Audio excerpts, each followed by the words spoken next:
విద్యార్థుల కోసం కృషి చేశారు. తను పేదరికంలో పుట్టినప్పటికీ, పేదరికాన్ని అనుభవిస్తున్నప్పటికీ ఏ మాత్రం కూడా నేను పేదవాడిని, నాకు చదువుకునేందుకు తాహతు లేదు అని ఏనాడు కూడా వెనకడుగు వేయలేదు. అలా ఆయన చిన్నతనం నుంచే విద్య మీద పెంచుకున్న మక్కువతోటి ఆయన టీచర్ చెప్పిన విషయాలను ఒక అభిలాషను ఏర్పడుతుంది.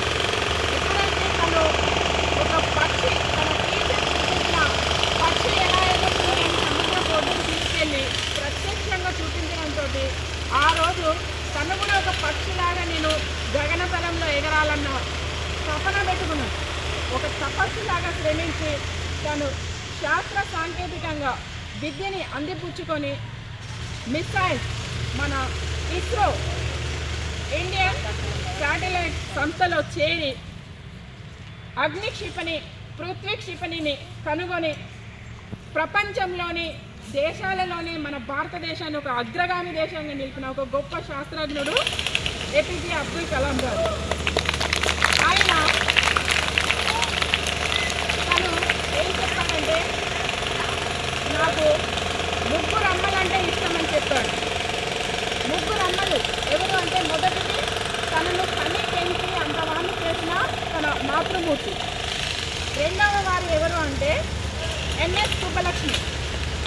ఆయనకు సంగీతం అంటే ఒకసారి ఆయన విన్నాడంట, ఎందరో మహానుభావులు అందరికీ వందనాలు అన్న పాట విన్నప్పుడు అది ఎన్ఎస్ సుబ్బలక్ష్మి గారిది అని తెలుసుకొని ఆ రోజు నుంచి ఆమెని ఆరాధించడం మొదలుపెట్టాడు అమ్మగా.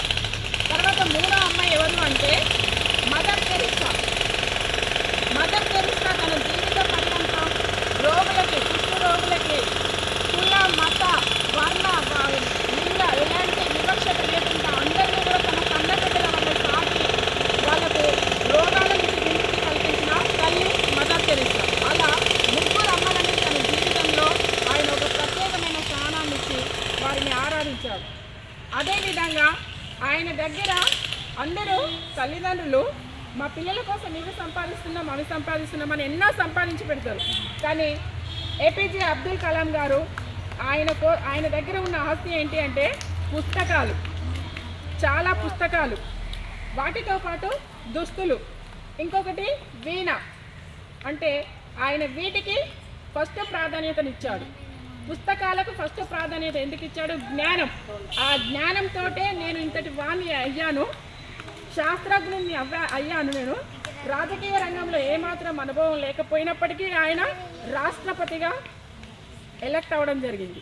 రాష్ట్రపతి అయినా సరే ఆయన ఏమాత్రం ఏనాడు కూడా విశ్రమించకుండా అహర్నిశలు విద్యార్థులకు విద్యా జ్ఞానాన్ని అందించాలి నేనని అహర్నిశలు విద్యార్థుల వద్దకే వెళ్ళారు. అదేవిధంగా తన తుది శ్వాస కూడా విద్యార్థుల కోసం, విద్యార్థులకు మార్గనిర్దేశనం చేస్తూ ఆయన తుది శ్వాసను కూడా అక్కడే గుండెపోటు వచ్చి కుప్ప కూలిపోవడం జరిగింది విద్యార్థుల ఎదుట. అంటే చూడండి అతనికి విద్యార్థులు అంటే ఎంత ప్రేమనో. మరి అలాంటి మహానుభావుడు పుట్టినరోజు ఈరోజు అక్టోబర్ 15వ తేదీ 1931 అక్టోబర్ 15వ తేదీన ఆయన తమిళనాడు రాష్ట్రంలో జన్మించాడు. మరి అంతటి గొప్ప మహానుభావుని కన్నా మాతృ రాష్ట్రం తమిళనాడు ఆయన కోసం ఒక ప్రత్యేకంగా ఒక అవార్డుని ఏర్పాటు చేయడం జరిగింది. అంటే సాంకేతిక రంగాల్లో అందరికీ సేవలు అందిస్తారు, అలాంటి వాళ్ళని గుర్తించి ఆ యొక్క పథకాన్ని, ఆ యొక్క గోల్డ్ మెడల్ని వాళ్ళకి అందించాలని 5 గ్రాముల గోల్డ్ని ఆ పథకంలో కలిపి చేయిస్తారు. దానితో పాటు ఒక ప్రశంసా పత్రం 5 lakhs మనీ ఎవ్రీ ఇయర్ ఇవ్వడం జరుగుతుంది.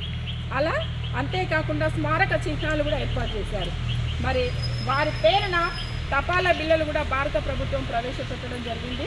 అంతేకాకుండా మరి మాజీ భారత రాష్ట్రపతి మరి ఏపీజే అబ్దుల్ కలాం గారు ఎంతోమంది ఎన్నో పదవులను చేపట్టి ఎంతో సంపాదించుకుంటారు. కానీ ఆయన ఏనాడు కూడా సంపాదన మీద దృష్టి పెట్టకుండా అహర్నిశలు విద్యాదానం చేస్తూనే ఆయన రాష్ట్రపతి భవన్ నుంచి వెళ్ళేటప్పుడు కేవలం ఒక సూట్ కేసు ఇలా పట్టుకొని వెళ్తాడు బయటికి.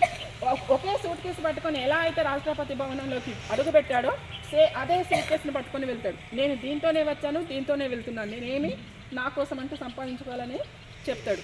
అలాంటి గొప్ప మహానుభావుడు.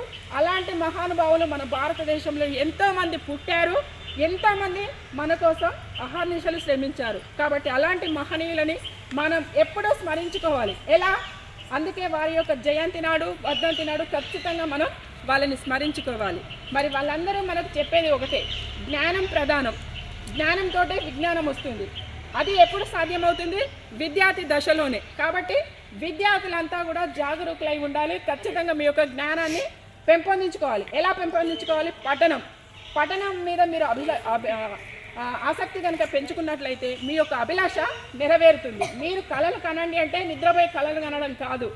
నేను రాష్ట్రపతిని అవ్వాలి, మరి రాష్ట్రపతి అవ్వడానికి ఏం చేయాలి, ఏం సాధిస్తే నేను ఆ రాష్ట్రపతి పదవికి చేరుకుంటున్నానేసి మీరు అహర్నిశలు ప్రయత్నించాలి. అవసరమైన వాళ్ళందరినీ అడగాలి, తెలుసుకోవాలి, అందుకు తగ్గ దారులు వెతుక్కోవాలి. లేదు నేను ఎస్ఐ అవుతా, మరి ఎస్ఐ కావాలంటే ఏం చేయాలి, మన యొక్క బాడీ ఫిట్నెస్ ఎలా ఉండాలి, ఇవన్నీ కూడా తెలుసుకోవాలి. అలా ప్రతి ఒక్కటి కూడా ఐఏఎస్ ఆఫీసర్ కావాలని కలలు కనండి, దానికి తగినట్లు మీరు మార్గాలు వెతుక్కోండి. అప్పుడే మీ యొక్క విద్యార్థి జీవితం అనేది పరిపూర్ణమవుతుంది. రావడం పోవడం ఇది కాదు మనం చేయవలసింది. స్కూల్కి వస్తున్నామంటే ఏపీజే అబ్దుల్ కలాం గారు ప్రతిరోజు 4 గంటలకు నిద్ర లేచేవారంట. 4 గంటలకు నిద్ర లేచి చల్లటి నీళ్ళతో స్నానం చేసి ట్యూషన్కి వెళ్ళేవాడట. ఎందుకు తెలుసు? ఆ టైంలో స్నానం చేయాల్సిన అవసరం ఏంటి అంటే అక్కడ ఉన్న గురువు గారు చదువు చెప్పాలంటే స్నానం చేసి వస్తేనే చెప్తారంట. అందుకని ఆయన ఖచ్చితంగా స్నానం చేసి వెళ్ళి వచ్చేవాడట. మరి వెళ్ళి వచ్చినాక ఆయన భక్తిని వదిలిపెట్టిన అంటే లేదు, ఆయన ముస్లిం కదా, కాబట్టి వాళ్ళ నాన్న తను రాగానే మసీదుకి తీసుకొని వెళ్తున్నాను రెడీగా ఉంటే రావడంతో మసీదుకి వెళ్ళి అక్కడ నమాజ్ చదువుకొని వచ్చి పేపర్ వేసేవాడు. మరి పేదవాడు కదా, తను పని చేస్తూ చదువుకోవాలని ఆయన యొక్క అభిలాష. అందుకే పేపర్ తీసుకొని వచ్చి న్యూస్ పేపర్, ఇంటింటికి వెళ్ళి న్యూస్ పేపర్లు వేసి తను జ్ఞానాన్ని పొందడం కోసం మళ్ళీ పాఠశాలకు వెళ్ళి చక్కగా చదువుకున్నాడు. అలా పేదరికం అనేది ఎప్పుడు కూడా మన జ్ఞానానికి విజ్ఞానానికి అడ్డం కాదు. అప్పుడు వచ్చిన మహానుభావులందరూ కూడా పేదవాళ్ళే, ఎవరు కూడా డబ్బున్న వాళ్ళు కాదు. సంపన్నులు ఎప్పుడు కూడా డబ్బు మీద వ్యామోహంతో వాళ్ళు చదువు కొంటారు, డబ్బులు పెట్టి కొంటారు. మనం చదువుకుంటాము. పేదవాళ్ళం అంటే గవర్నమెంట్ పాఠశాలల్లో ఉండే వాళ్ళందరూ పేదవాళ్ళే నాకు తెలిసి. నేను కూడా అదే పాఠశాలల్లో చదువుకున్నా కాబట్టి నాకు మీ కష్టాలు తెలుసు. అందుకే మీ అందరికీ ఎంకరేజ్మెంట్గా ఉండడం కోసం అనేసి ఈ యొక్క వ్యాసరచన పోటీలు నిర్వహించి ఈ వ్యాసరచన పోటీలలో ముఖ్యంగా వ్యాసరచన పోటీలు అనేటివి చేశారు. వాళ్ళు చాలా బాగా చేశారు, బాగా రాశారు. మరి కొంతమంది చిత్రలేఖనం కూడా చేశారు.